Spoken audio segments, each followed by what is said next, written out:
Back in my 20s, I really wanted to write the big Danish novel, and I tried to, and every day I went instead to the video store to see Tarantino movies, and then eventually I gave it up. And then I attended the National School of Filmmaking in Denmark, and many years after the killing and so on, I gained, I think, self-confidence enough to try again, and that's why, and because I wanted to challenge myself. I mean, I've been writing TV series for many years, and I also did a few movies, and it was just time now to try again. And it was every bit as lonely as I feared it would be. Yes.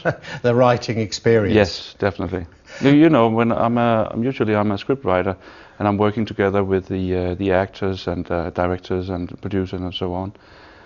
So it's something completely different to do a novel. Well, tell us about the novel. It's for those who are fans of yours from The Killing, they'll find it pretty recognisable. They will, I think. It's a multiple layer story again, and at its core it has two detectives. They don't know each other in the beginning, and they get a task. They have to solve a murder in the suburbs, and no one actually who attends the crime scene thinks it's important. So it seems to be an easy case, and then the forensics, they pick up a Chestnut Man, which is a small icon children do in Denmark in autumn. And the forensics, they discover a fingerprint on this small Chestnut Man, and the fingerprint is from a young girl, being the daughter of a famous politician in the parliament.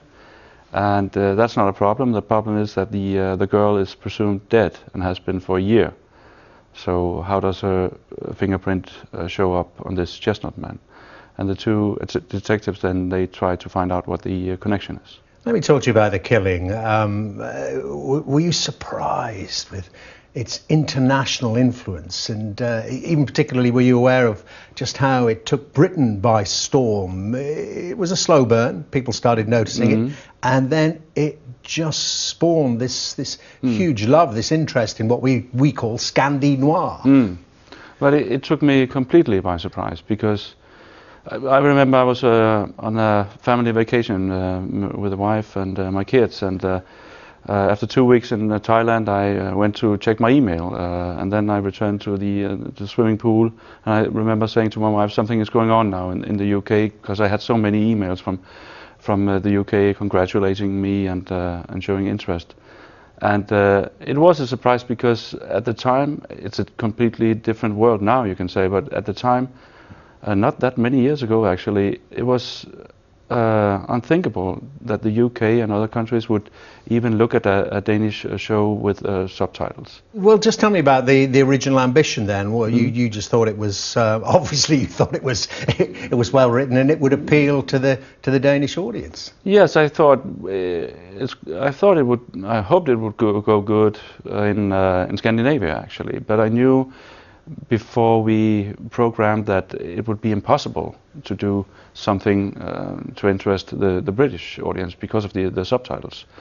And you know, I remember my own union. I was about to sign a contract with a Danish broadcasting company, and I had some negotiations, of course, and I talked with my own union, and I said, what about if we sell it to outside countries? And they said, Soren, don't think that way. I mean, they don't read subtitles.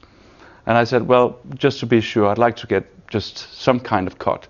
And luckily I stayed, yeah. I succeeded with that, yes.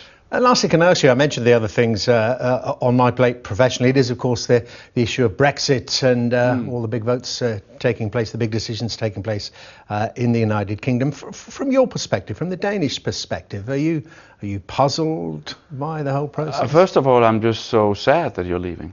I really am, because we joined with you back then in the 70s, and I think there are a lot of similarities between the British and the Danish people when it comes to regarding things in the EU, and so I think the Danish people feel very much left alone when you leave. So I don't know. It's of course your decision. Looking at Denmark and its relationship with the European Union, I mean, you mentioned it. There's similarities with the UK, not in the euro, of course, didn't want to join the euro, and indeed when it comes to referenda, have voted against the EU, voted against treaties in the past. There is a large degree of Euroscepticism within Denmark, but not enough to leave, presumably. I think it's okay to have skepticism towards the EU. Why not? I mean, it's a big institution, of course.